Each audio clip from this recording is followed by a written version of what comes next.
கிறிஸ்துவுக்குள் பிரியமான சகோதரனே சகோதரியே, கர்த்தராகிய இயேசு கிறிஸ்துவின் நாமத்தில் அன்பின் வாழ்த்துக்கள்.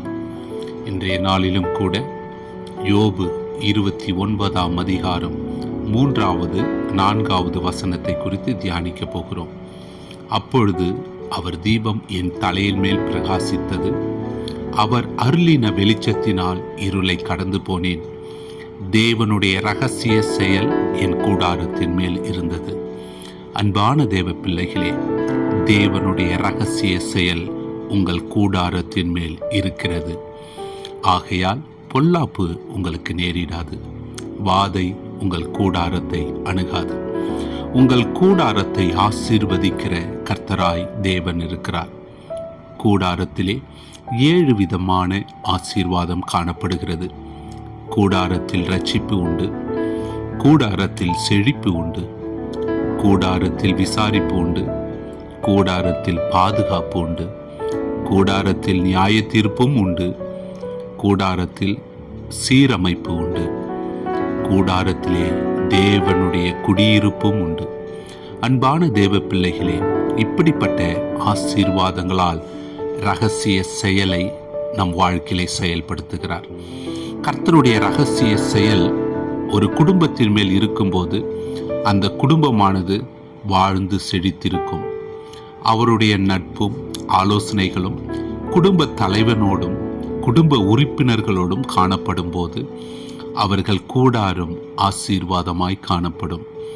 யோபு உபத்திரவங்கள் வழியாய் கடந்து சென்றபோது தன்னுடைய முந்திய நாட்களில் தேவன் தன்னை காப்பாற்றி வந்ததை நினைத்து பார்க்கிறார். அந்த நாட்களில் காணப்பட்ட நற்சீரை நினைத்து பார்க்கிறார். தன் பாதங்களில் நெய்யாய் பொழிகிறதை அவர் நினைத்து பார்க்கிறார். ஏழைகளுக்கு அவர் உதவினதையும் அவர் நினைத்து பார்க்கிறார். மற்றவர்கள் அவனுக்கு கொடுத்த மரியாதையையும் நினைத்து பார்க்கிறார். அவர் தன் ஜனங்கள் நடுவே ராஜாவைப் போல வாழ்ந்ததை நினைவு கூறுகிறார். கர்த்தருடைய பிள்ளைகளின் குடும்பங்களோடு கர்த்தருடைய இரகசிய செயல் காணப்படுகிறதா இருக்கிறது. அவருடைய ஆலோசனைகள் நம்முடைய கூடாரத்தில் அங்கத்தினர்களாய் இருக்கிறார்கள். ஒவ்வொருவரோடும் காணப்பட வேண்டும் தேவனுடைய இரகசிய செயல். அதுவே நாம் ஆசீர்வாதமாய் வாழ்வதற்கு வழியாய் காணப்படுகிறது. அவர் தீபம் நம் தலையின் மேல் பிரகாசிக்கிறது. அவர் அருளின வெளிச்சத்தினால் இருளை நாம் கடந்து போகிறவர்களாயிருக்கிறோம். வாழ்வில் இருள் காணப்படுகிறது. வெறும் வெளிச்சமின்மை மட்டுமல்ல, அது மனித மனதையும் சூழ்நிலையையும் பாதிக்கிறதா இருக்கிறது. பல்வேறு எதிர்மறை அம்சங்களையும் அது கொண்டு வருகிறதா இருக்கிறது.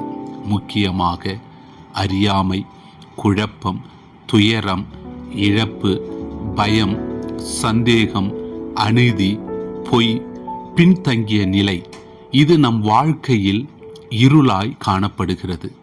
இப்படிப்பட்ட இருளான வாழ்க்கையிலிருந்து தேவன் வெளிச்சத்தை பிரகாசிக்க செய்து தேவனுடைய இரகசிய செயலை கூடாரத்தின் மேல் செயல்படுத்துகிறார்.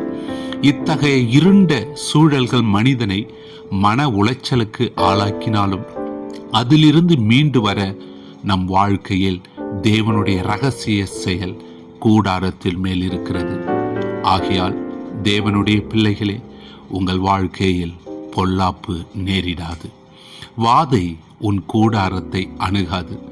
அவருடைய தீபம் உன் தலையின் மேல் பிரகாசிக்கும்.